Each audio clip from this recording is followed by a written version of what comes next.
All right, welcome everyone. We have CPI today. This is the 15th of May.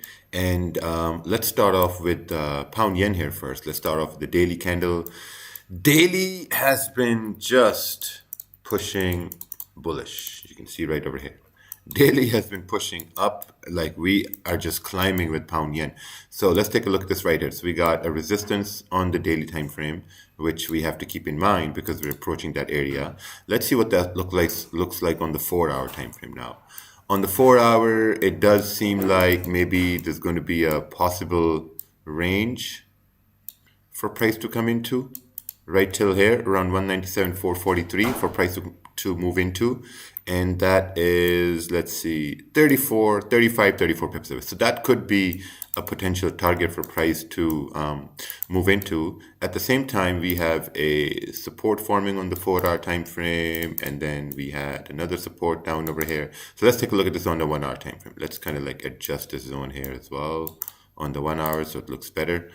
Now looking at the 1-hour time frame, we created a support around Asian session. At the same time, there was a resistance formed, so there was some sort of a consolidation. This candle broke and closed above this area. If you're breaking, closing above this area, this means there's a high probability for price to continue pushing up in this 34 pip range. Let's take a look to the left-hand side what that looks like. Okay, so we have another resistance right over here as well. So maybe that's causing price to react the way it's reacting. But since that resistance is over here and above this area, let's see here. I wanna measure this here for a little bit. So let's see. So if we break above here, this is like a 25 pip range. But currently price is right over here. So okay, so I'm going to remove this, and I'm going to remove this based on the fact that we had consolidation, and if there is volume, we may break above that area to continue towards 197,420. You know, with volume, we should continue pushing price up with volume, right? So let's take a look on the 30-minute time frame. Looking at the 30-minute time frame, there was basically price was consolidating. We're breaking up now, so I guess we'll need to see some sort of, I mean, if we can break above these areas, I think we can move into 197,440 for buys at least, right? For sells are going to be a little bit tricky.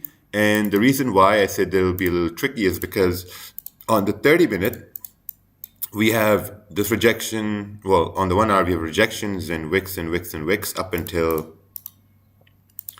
the price level of, what's this, 196,350. Right, so on the 1 hour we have clean candles, but if you look on the 30-minute time frame, 30-minute time frame has a little bit of a mess. You have support over here, rejection, stuff like this. So if we do break below 196,820, I would want a clean candle moving down, just like we had here yesterday. We had a clean candle moving down, and that's something that we would want. I mean, you would want to see if we're going to break through these zones, because the only way price is going to break through these wicks, these zones, rejections, is if there is volume in the market. So we'll have to wait. Let's take a look at gold. Ooh, gold is pushing up over here. Let's take a look on the daily time frame.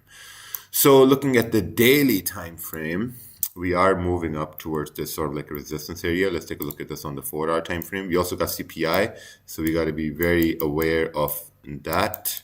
Maybe bring this 4-hour zone right over here. We have a support forming. We also had some sort of let's see here, resistance forming here as well. And as price is moving up, I guess there's another resistance right up over here around 2364. Let's take a look on the 1-hour time frame now. Looking at the 1-hour time frame, of course, this was resistance. We have support. Looking to the left-hand side, we are moving up. This is like a 36 pip range for price to move up. At this point, if I'm looking for a buy, I've basically, I mean, it's way too late. You know, if there was a buy, I think the buy was above this wick. But then again, the stop loss is 14, 15 pips, and we have enough range of price to move up. Yeah, I guess that was the buy. But at this point, on the 30-minute time frame, I would... Okay, so take a look at this, for example. We have a resistance, and let me adjust this zone here. So we had this resistance here, right? So price, this candle closed here, this candle rejected, and next candle moved up. So whenever you have a bullish candle forming after a bearish candle, that's a support form. So this is our support form right over here. So we're gonna, any price action that happens is gonna be based off of this support. So what I would want to see is, I would want to see price move up, come down, create support, and then continue pushing up. That's what I want to see. For price to retrace, create support, and then push up. That's the only thing I want to see, for price to move up. And then obviously, like, if you break above 2364, you got like a 62 pip range, clean range moving all the way up to 2370. Very clean range. And also we got CPI today, so we got to be very wary of that. Let's take a look at this over here. CPI, they're looking at bad numbers. So if they're looking at bad numbers here as well, they're looking at kind of like, okay, if they're looking at bad numbers and gold continues to push up, this means the market is pricing in the news, So we'll have to see. Right now, there's nothing. We'll have to wait for price to retrace to continue pushing up. So, let's wait till pre-London to see how the market structure forms, and we'll take it from there. And we'll see you guys for the New York session stream later on. Take care.